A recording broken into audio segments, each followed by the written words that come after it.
Of 6 business study.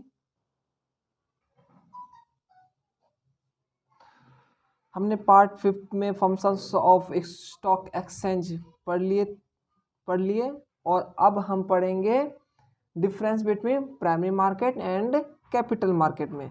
तो सबसे पहले स्टार्ट करते हैं हम difference between primary market.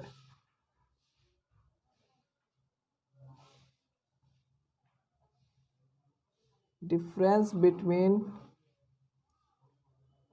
Primary market and secondary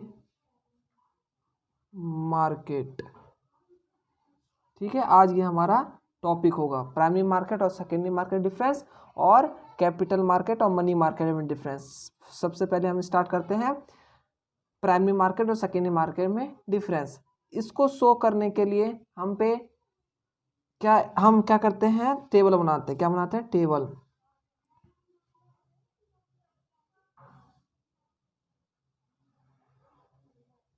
पहला कॉलम होगा बेसिक का। क्या होगा? पहला कॉलम होगा आपका बेसिक का, दूसरा आप लिखेंगे प्राइमरी मार्केट और तीसरा आप क्या लिखेंगे? Secondary market. आई होप आप समझ रहे हैं क्या मैं कहना चाह रहा हूँ। बेसिक में पहला हम लिखेंगे टाइप ऑफ सिक्योरिटीज। क्या लिखेंगे? फर्स्ट में हम लिखेंगे type of securities.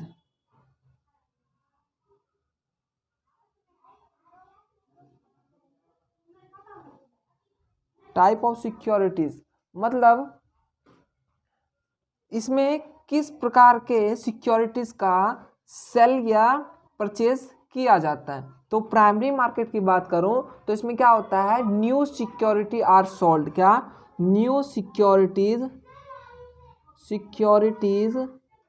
Are sold. क्यों? क्योंकि मैंने कहा था जब मैंने प्राइमरी मार्केट पढ़ाया था तो ये क्या होता है, जो वो होता है ना इन्वेस्टर, ये डायरेक्टली कांटेक्ट करता है कंपनी से। ठीक है, इसीलिए प्राइमरी मार्केट क्या होता है? डायरेक्टली क्या होता है? सिक्योरिटीज को सोल्ड करता है। कंपनी किसको करता है? इन्वेस्टर को सोल्ड करता है। वहीं पे सेकेंडरी मार्केट में क्या है? सेकेंडरी मार्केट में सेकेंडरी हैंड और exciting securities are sold. Second hand और एक्सिस्टिंग मतलब जो उपस्थित रहता है पहले से, सिक्योरिटीज आर सोल्ड। मतलब एक इन्वेस्टर दूसरे इन्वेस्टर को क्या करता है सेकेंडरी मार्केट में? अपना सिक्योरिटीज एक्सचेंज। तो दूसरा है इसका डिफरेंस इशूड। ये इशूड कौन करता है? इशूड बाय किसके? प्राइमरी मार्केट में किसके द्वारा सिक्योरिटीज इशूड किया जाता है? तो इसमें किया जाता है security are issued by companies. किसके द्वारा? कंपनीज के द्वारा। क्यों?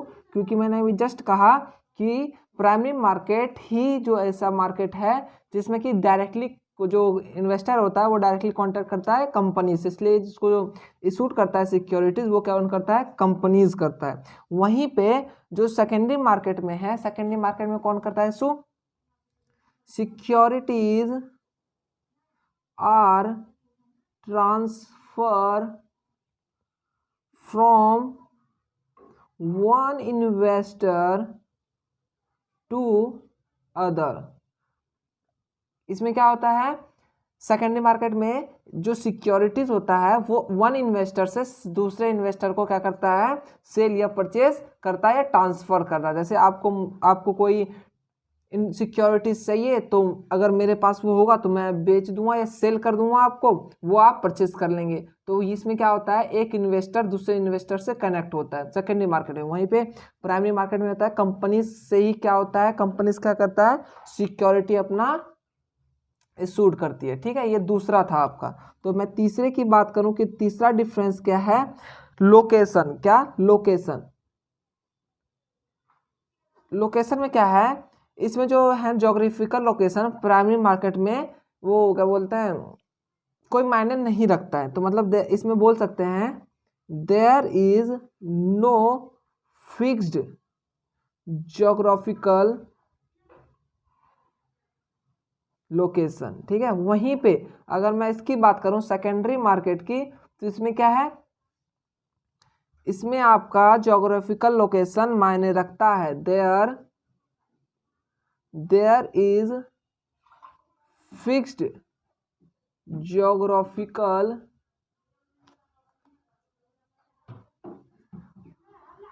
एरिया एंड वर्किंग हाउस मतलब जैसे एग्जांपल के तौर पे बोलूं, जैसे नेशनल स्टॉक एक्सचेंज में होता है, जैसे बॉम्बे स्टॉक एक्सचेंज में होता है। इसमें क्या होता है, आपका 9:15 से लेके 3:30 बजे तक आपका मार्केट खुला रहता है ना। तो ये ज्योग्राफिकल लोकेशन जो है ये आपका सेकेंडरी मार्केट में होता है, वहीं पे प्राइमरी मार्केट में आपका लोकेशन कोई मायने नहीं रखता है। अब चलते हैं चौथे पे। चौथे पॉइंट क्या है, चौथा डिफरेंस क्या है इसका, चौथा डिफरेंस कहता है एंट्री। क्या, एंट्री।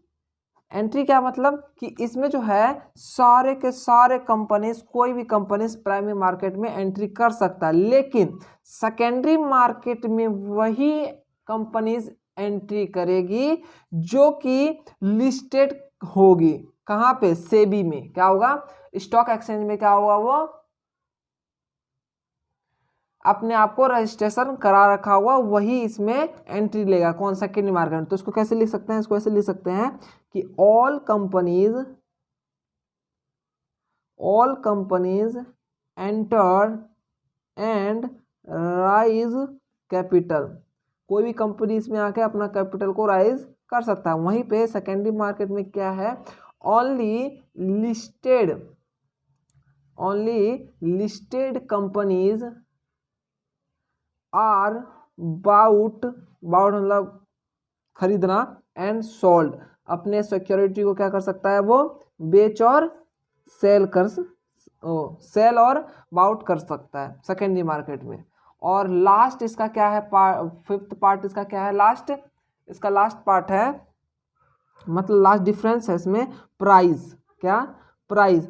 जो प्राइमरी मार्केट का प्राइस है वो वहाँ के मैनेजमेंट ही कौन फिक्स्ड करता है, मतलब मैनेजमेंट उसको कंट्रोल करता है। क्या करता है, fixed by the management of company. जो प्राइमरी मार्केट जो कंपनी होती है उसका जो मैनेजमेंट होता है वही कंट्रोल रखता है प्राइस पे, कि प्राइस कितना राइज करना है, कितना लो करना है। लेकिन सेकेंडरी मार्केट में ऐसा कुछ नहीं होता है, क्योंकि ये स्टॉक एक्सचेंज भी कहलाता है सेकेंडरी मार्केट। इसमें क्या होता है, डिपेंड्स होता है। मैंने पहले भी पढ़ा रखा है कि डिपेंड्स होता है किस पे, ये डिमांड, कितना डिमांड हो रहा है, एंड सप्लाई और डिमांड पे क्या होता है, ये डिपेंड होता है इसका प्राइस सेकेंडरी मार्केट का। लेकिन प्राइमरी मार्केट का इसमें कोई रोल नहीं है, ठीक है। तो ये आपका 5 क्या था, डिफरेंस था किसके किसके बीच में, प्राइमरी मार्केट और सेकेंडरी मार्केट के बीच में, ठीक है। तो अब हम पढ़ते हैं क्या, डिफरेंस बिटवीन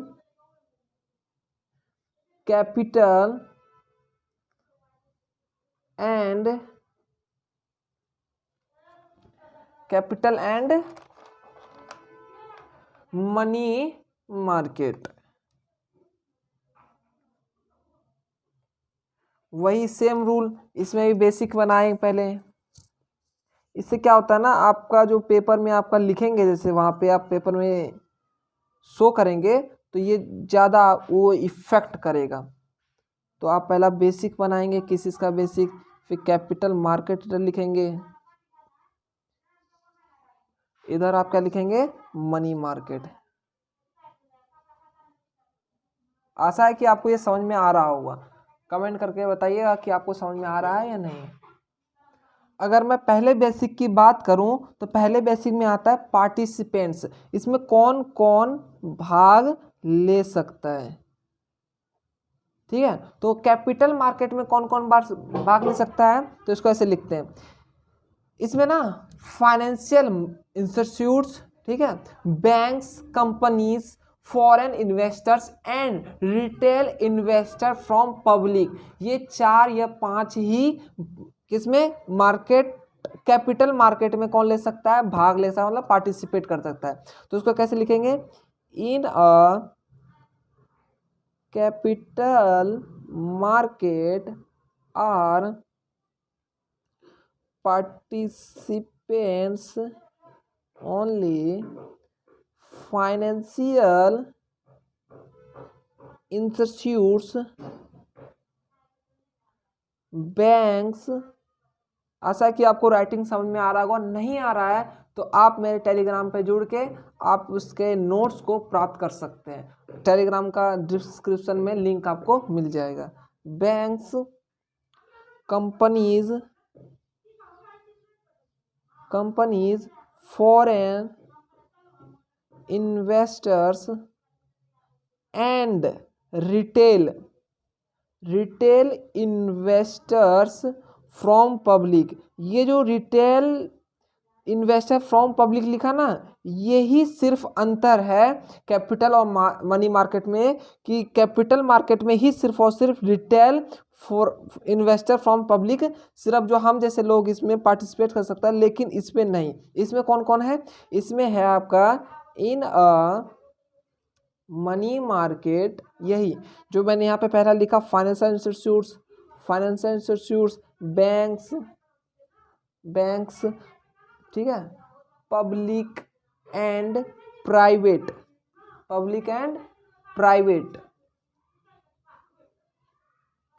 कंपनीज, ठीक है, ये सब भाग ले सकते हैं इसमें। मतलब इस कहने का मतलब ये है कि पार्टिसिपेट कौन कर सकता है कैपिटल मार्केट में? इसमें सिर्फ और सिर्फ कौन कर सकता है? एक तो फाइनेंशियल मार्केट आपका कर सकता है, दूसरा आपका जो फाइनेंशियल इंस्टीट्यूट्स है वो पहला कर सकता है पार्टिसिपेट्स। बैंक्स, सारी जितने भी बैंक्स आप देखते हैं वो जैसे Punjab national bank, ICICI bank, axis bank, जितने बैंक सकते हैं वो सारे के सारे आपका पार्टिसिपेट कर सकते हैं, ठीक है। कंपनीज कर सकते हैं, फॉरेन कंपनीज जो होती हैं वो सारे, ठीक है। And retail investor from public, retail जो हम जैसे छोटे मोटे लोग होते हैं ना, वो सारे के सारे इसमें क्या पार्टिसिपेट कर सकते हैं। लेकिन इसमें कौन कर सकता है? इसमें फाइनेंशियल इंस्टीट्यूट्स कर सकते हैं, बैंक्स कर सकते हैं, पब्लिक एंड प्राइवेट कंपनीज कर सकती है इसमें पार्टिसिपेट, किसमें? मनी मार्केट में, ठीक है। आई होप आपको समझ में आ रहा होगा। तो पहला आपका क्या था? बेसिक पार्टिसिपेंट्स, ठीक है। अब दूसरा हम चलते हैं।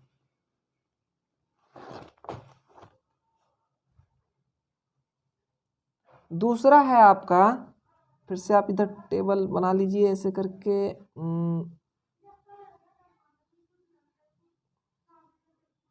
Basic money and capital market, ठीक है। तो दूसरा मैंने कहा कि दूसरा आपका क्या हो जाएगा? दूसरा हो जाएगा ड्यूरेशन मतलब होता है कितने टाइम के लिए, ठीक है। तो कैपिटल मार्केट में क्या होता है? कैपिटल मार्केट में मैंने पहले भी कहा था कि कैपिटल मार्केट जो है लॉन्ग टर्म फंड के लिए ही जाना जाता है, ठीक है।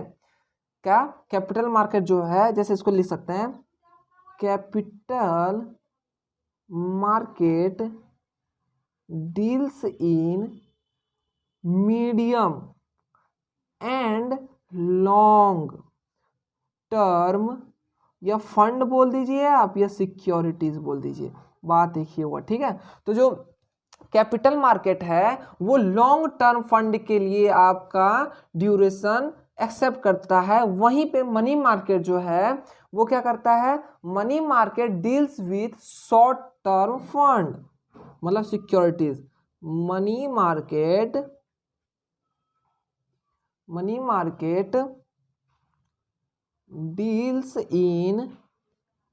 Deals in short term securities, ठीक है, having maximum period of 1 year. क्या 1 ईयर के लिए ही ये क्या होता है? ज़्यादा से ज़्यादा टाइम जाएगा तो आपको 1 ईयर के लिए ही ये आपका ड्यूरेशन लेगा। लेकिन ये कैपिटल मार्केट आपका 5 साल, 10 साल, 20 साल, 2 साल ऐसे ले सकता है, ठीक है। इसमें कौन होता है? जैसे अब तीसरा बढ़ते हैं, ये ड्यूरेशन था आपका, ठीक है। अब तीसरा हम डिफरेंस देखते हैं। तीसरा डिफरेंस क्या है आपका? तीसरा डिफरेंस है इंस्ट्रूमेंट्स। क्या? इंस्ट्रूमेंट्स, कौन कौन इसमें भाग ले सकता है, ठीक है। इंस्ट्रूमेंट्स मतलब इसमें क्या क्या इंस्ट्रूमेंट्स आते हैं, भाग नहीं इसमें लेते हैं, इंस्ट्रूमेंट्स क्या क्या आते हैं इसमें। तो मैं कैपिटल मार्केट की बात करूं तो इसमें कहा था मैंने जब इसको पढ़ाया था, तो इसमें क्या था, इक्विटी शेयर आ जाते हैं सारे, क्या आ जाते हैं इसमें, डिवेंचर्स आ जाते हैं और बॉन्ड्स आ जाते हैं, क्या आ जाते हैं, डिवेंचर्स एंड बॉन्ड्स आ जाते हैं आपके, ठीक है, एक्सेट्रा। वहीं पे आपका इंस्ट्रूमेंट्स इसमें मनी मार्केट में क्या आ जाता है, मनी मार्केट में आ जाता है जैसे ट्रेजरी बिल्स, क्या, ट्रेजरी बिल्स, ट्रेजरी बिल्स, ठीक है, commercial bills and commercial paper. अगर आपने कैपिटल मार्केट और मनी मार्केट पीछे के पार्ट को नहीं देखे हैं तो आप जाके वहां देख लीजिए, तब आपको ये समझ में आ जाएगा ट्रेजरी बिल्स क्या है, कॉमर्शियल बिल्स क्या है और कॉमर्शियल पेपर क्या है, या इक्विटी शेयर, डिवेंचर या बॉन्ड्स क्या है। आप जाके पिछले पार्ट को देखिए, तब आके ये 6 पार्ट आप देखेंगे तो ये आपको बिल्कुल सही से समझ में आ जाएगा। इंस्ट्रूमेंट्स हो गया, उसके बाद लिक्विडिटी। फोर्थ मैं बात करूं तो लिक्विडिटी, लिक्विडिटी मतलब होता है कि जैसे कि आप पैसे को, जैसे कि आप शेयर्स, जो आपके पास शेयर्स हैं वो शेयर्स को आप जैसे बेचें तो आपको तुरंत पैसे मिलेगा या नहीं, मतलब पैसे का फ्लो जो है किसमें ज़्यादा होता है, तो इसमें जो है दिस आर लेस लिक्विड, ये कम लिक्विड होता है किसके मुकाबले, मनी मार्केट। ये जो होता है this are high liquid, high liquid, ये हाई लिक्विडिटी पे काम करता है कौन, मनी मार्केट। वहीं पे कैपिटल मार्केट जो है आपका लेस लिक्विड पे काम करता है कंपेयर टू मनी मार्केट, ठीक है। पांचवा आपका आता है रिस्क, क्या आता है, रिस्क। पांचवा में बात करो तो रिस्क, मोर रिस्क, इसमें क्या होता है, मोर रिस्क क्यों होता है, और इसमें होता है लेस रिस्क क्यों होता है, क्योंकि capital market long term period के लिए होता है, वहीं पे मनी मार्केट आपका होता है शॉर्ट टर्म पीरियड के लिए। तो शॉर्ट टर्म पीरियड के लिए आपका लेस रिस्क होगा और इसमें मोर रिस्क होगा। अगर मोर रिस्क आप लेना चाहते हैं तो कैपिटल मार्केट में इन्वेस्ट कीजिए, और रिटर्न जो है आपका, जो आप इन्वेस्ट करेंगे पैसा, तो वो रिटर्न जो है हाई करेंगे आप, ठीक है। और इसमें क्या करेंगे, लेस रिस्क लेंगे, मतलब कम रिस्क लेंगे, तो आपका जो रिटर्न आएगा, जो रिटर्न आएगा आपका वो भी लेस ही आएगा, मतलब कम ही आएगा। ज़्यादा से ज़्यादा अगर आप रिस्क लेना चाहते हैं और ज़्यादा से ज़्यादा अपने इन्वेस्ट किए हुए मनी का रिटर्न ज़्यादा से ज़्यादा चाहते हैं तो आप कैपिटल मार्केट में लगाएं, वरना मनी मार्केट में लगाएं। अगर कम रिटर्न चाहते हैं तो रिस्क ज़्यादा तो रिटर्न भी ज़्यादा, अगर रिस्क कम तो रिटर्न भी कम, ठीक है। रिक्वायरमेंट, इसमें अब लास्ट पॉइंट है आपका रिक्वायरमेंट। क्या क्या रिक्वायरमेंट होता है इसमें, देखिए, it is for fixed capital requirement. ये क्यों होता है रिक्वायरमेंट इसका, तो क्योंकि फिक्स्ड कैपिटल जितने भी होते हैं उसके पूर्ति के लिए आपको कैपिटल मार्केट में जाना चाहिए। वहीं पे आपको जो वर्किंग कैपिटल है, जो आपके वर्कर्स काम कर रहे हैं, उसके रिक्वायरमेंट के लिए आपको चाहिए, तो आपको जाना चाहिए कहाँ पे, मनी मार्केट में, ठीक है। जैसे वहाँ पे आपके वर्कर्स सब काम करते हैं ना, उसको अगर पैसे देने के लिए अगर आपको जल्दी से जल्दी देना है तो मनी मार्केट में आप इन्वेस्ट करके पैसा लाइए और वर्किंग कैपिटल जो वहाँ पे काम कर रहे हैं आपके, उसके रिक्वायरमेंट को पूरा कीजिए। ये आपका 6 पार्ट यहाँ पे आपका समाप्त होता है, एंड होता है, ठीक है। अब हम 7th पार्ट रिलीज करेंगे। जब तक आप पढ़ते रहिए। अनुभव मिश्रा के साथ साइनिंग ऑफ। धन्यवाद।